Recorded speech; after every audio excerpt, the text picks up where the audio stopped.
Hello friends, welcome to our channel train your brain. और आज हम यूपी पुलिस री एग्ज़ाम 2024 जो 31 अगस्त को पेपर हुआ था उसकी फर्स्ट शिफ्ट के बारे में बात करने वाले हैं, क्योंकि आंसर की आ चुकी है 31 अगस्त की और आप सभी ने देख ली होगी। तो आज हम बात करने वाले हैं कि 31 अगस्त की फर्स्ट शिफ्ट में जो भी रॉन्ग आंसर्स दिए हुए हैं आंसर की में, वो हम यहाँ पे डिस्कस करने वाले हैं। कौन कौन से ऐसे क्वेश्चन हैं जिन पर आप ऑब्जेक्शन रेज कर सकते हैं और आपको पूरा मार्क्स वहाँ पर मिल सकता है, क्योंकि वो आंसर की में गलत दिए हुए हैं। स्टूडेंट्स के बहुत सारे डाउट्स हैं, उनमें से कुछ चीज़ें ये हैं जिन पर हम बात कर लेते हैं कि किसी प्रश्न पर अगर हमें ऑब्जेक्शन करना है, आपत्ति करनी है, तो उसके लिए हम प्रूफ क्या लगा सकते हैं। क्योंकि जब आप ऑब्जेक्शन रेज करने के लिए साइट पर जाएंगे तो वहाँ पर आपको प्रूफ मांगेगा, जो भी आपके PDF फॉर्म में, या फिर आपको स्क्रीनशॉट या कुछ भी वहाँ पर लगाना पड़ेगा कि ये क्वेश्चन क्यों रॉन्ग है। तो प्रूफ के लिए आप क्या कर सकते हैं, उसी क्वेश्चन को किसी बुक में, ऑथेंटिक जो भी बुक होगी वहाँ पर सर्च करके और उसका स्क्रीनशॉट लेके वहाँ पर अपलोड कर सकते हैं। या फिर अगर आपको आंसर नहीं मिल रहा है किसी बुक में, तो आप क्या करिए, एक काम कर सकते हैं कि आप गूगल पर सर्च करेंगे और वहाँ से स्क्रीनशॉट लीजिए और उसी पेज को वहाँ पर साइट पर अपलोड कर दीजिए। तो इस तरह से आप ऑब्जेक्शन के लिए प्रूफ लगा सकते हैं। नेक्स्ट, स्टूडेंट्स में और भी ये डाउट है कि क्या आपत्ति करने का फ़ायदा किसको मिलेगा, क्या हम ऑब्जेक्शन करेंगे तभी हमें मार्क्स मिलेगा, या हम ऑब्जेक्शन नहीं करेंगे तो क्या हमको मार्क्स नहीं मिलेगा।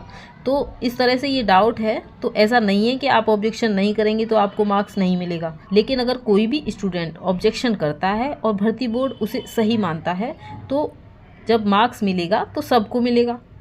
अगर भर्ती बोर्ड ने नहीं माना वो आपका आंसर, तो फिर मार्क्स किसी को नहीं मिलेगा। तो ये भर्ती बोर्ड पे डिपेंड करेगा कि आपका आंसर सही मानता है या नहीं मानता है। लेकिन देखिए, आप प्रूफ लगाएंगे और वो क्वेश्चन वाकई में गलत है तो भर्ती बोर्ड को मानना होगा, और जब मार्क्स मिलेगा तो सबको मिलेगा। लेकिन इसका मतलब ये भी नहीं है कि हम दूसरों के भरोसे बैठे रहें और ऑब्जेक्शन रेज ही ना करें, क्योंकि अपना जो काम है हमें कर देना चाहिए। क्योंकि कई बार क्या होता है कि हमने भी ऑब्जेक्शन नहीं किया और किसी ने ऑब्जेक्शन नहीं किया, तो फिर ना हमको मार्क्स मिल पाएगा, वो क्वेश्चन छूट जाएगा। तो इसलिए अपना काम ज़रूर करिए, सबको ऑब्जेक्शन रेज करना है। जिस भी किसी क्वेश्चन में आपको डाउट लग रहा है और जो हम यहाँ बताने जा रहे हैं उस पर आप ऑब्जेक्शन रेज कर सकती हैं। और इसके अलावा अगर आपको किसी और प्रश्न पर आपत्ति है या डाउट है तो आप हमें कमेंट बॉक्स में लिख सकते हैं। इन प्रश्नों पर आपत्ति कर सकते हैं हम। देखिए, किस शिफ्ट में किस सब्जेक्ट में कितने क्वेश्चन रॉन्ग थे उस पर हम बात करने वाले हैं। तो 31 अगस्त की फर्स्ट शिफ्ट में हिंदी सब्जेक्ट में हमें 5 क्वेश्चंस ऐसे मिले हैं जिनके आंसर की में गलत दिए हैं। रीजनिंग में ऐसे 2 क्वेश्चन हैं। मैथ में ऐसा कोई क्वेश्चन नहीं मिला है जिसका आंसर गलत दिया हो, और GS में हमें 1 क्वेश्चन रॉन्ग मिला है जिस पर हम ऑब्जेक्शन रेज कर सकते हैं। तो आइए देख लेते हैं रीजनिंग में कौन कौन से क्वेश्चन हमें गलत मिले हैं। 2 क्वेश्चन हमें रीजनिंग में गलत मिले हैं। उसमें से एक क्वेश्चन है, ये जो कुछ हमें डेटा दिया हुआ है और डेटा के आधार पे हमें इस क्वेश्चन को बताना है कि किसका चयन हो सकता है और किसका चयन नहीं हो सकता है। तो इसमें जो भर्ती बोर्ड ने आंसर माना है, उम्मीदवार का चयन नर्सिंग पद के लिए किया जाना है। ऑप्शन डी को राइट माना है भर्ती बोर्ड ने, जो कि मुझे लगता है सही भी है, और जिस किसी स्टूडेंट ने किया है वो भी ये ठीक किया है। और लेकिन यहाँ पर हम थोड़ा सा कंफ्यूज हो सकते हैं कि क्रिटिकल केयर नर्सिंग में जो एक्सपीरियंस की बात कर रहा है, तो ये क्रिटिकल केयर नर्सिंग में बोल रहा है, लेकिन जब हमें यहाँ डेटा दिया है तो ये कहता है इंटेंसिव केयर यूनिट। तो क्रिटिकल केयर, इंटेंसिव केयर हो सकता है इन दोनों चीज़ों में डिफरेंस है, इसलिए हम इसका आंसर निर्णय लेने के लिए डेटा इनसफिशियंस ये वाला मान सकते हैं, सी वाला। तो इसको लेके बहुत सारे स्टूडेंट को कन्फ्यूजन रहा भी होगा और हो सकता है ये आंसर ठीक हो, तो आप इसको लेके ऑब्जेक्शन कर सकते हैं। नेक्स्ट, रीजनिंग में हमें एक और क्वेश्चन गलत मिला है। तो ये आप देखेंगे, संबंधित शब्द ज्ञात कीजिए। जड़, तना, पत्तियाँ, फल, और नेक्स्ट इसके जैसा और क्या हो सकता है। तो यहाँ पर भर्ती बोर्ड ने जो आंसर माना है पेड़ माना है, लेकिन जड़, तना, पत्तियाँ, फल ये सब क्या है, पेड़ के भाग हैं। तो पेड़ के भाग हैं, तो पेड़ का भाग इनमें से क्या हो सकता है, शाखा, सब्जियाँ, पेड़, पौधे, बताइए क्या हो सकता है। तो मेरे अकॉर्डिंग जो आंसर होना चाहिए वो होना चाहिए शाखा, लेकिन भर्ती बोर्ड ने पेड़ माना है। तो आप इस पर ऑब्जेक्शन करेंगे तो आई एम श्योर कि आपको मार्क्स मिल सकता है, तो आपको इसको ऑब्जेक्शन करिए। देखते हैं कि हमें जीएस में कौन सा क्वेश्चन गलत मिला है। तो जीएस में हमें ये एक क्वेश्चन ऐसा है जिस पर डाउट हो रहा है, लैंगिक समानता, महिला सशक्तिकरण और महिलाओं के खिलाफ भेदभाव और हिंसा को खत्म करने के लिए वैश्विक आंदोलन को किस शब्द से परिभाषित किया जाता है। तो ऑप्शन हमें जो दिया है, इसमें भर्ती बोर्ड ने जो सही आंसर माना है वो नारीवादी आंदोलन को माना है।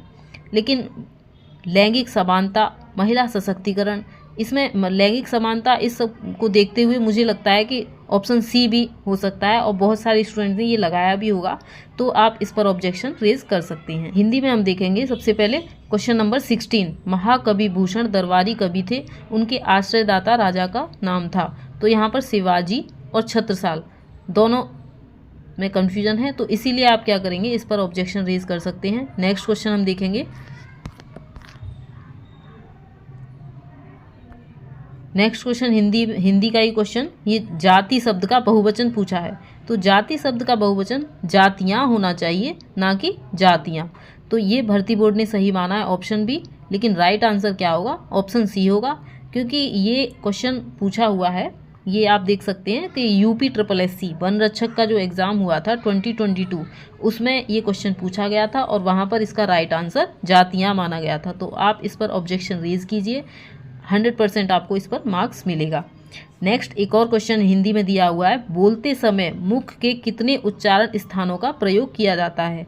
तो इसमें 3, 5, 6 और इस तरह ऑप्शन दिया हुआ है, लेकिन राइट ऑप्शन 5 होगा, लेकिन भर्ती बोर्ड ने 6 माना है, तो राइट ऑप्शन आपको 5 लगाना है। यहाँ पे आप ऑब्जेक्शन रेज कर सकते हैं। देखिए, मुंह के उच्चारण स्थान की बात कर रहा है, ये बोलते समय मुंह के कितने उच्चारण स्थानों का प्रयोग होता है, तो 5 ही होते हैं। जैसे आपने हिंदी में पढ़ा ही होगा, एक होता है कंठ, तालु, मूर्धन्य,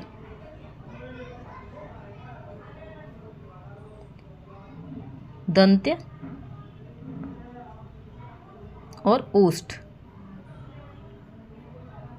तो इस तरह आप देखें तो ये 5 केवल ऐसे स्थान हैं जहाँ से हम बोलते समय मुख के प्रयोग करते हैं, और ये बुक में भी आपको मिल जाएगा इजीली, तो वहाँ से आप इसका स्क्रीनशॉट लेके प्रूफ के लिए लगा सकते हैं। तो ये 5 आंसर यहाँ पर राइट होना चाहिए, 6 आंसर रॉन्ग होगा, तो आप इस पर ऑब्जेक्शन जरूर रेज कीजिए।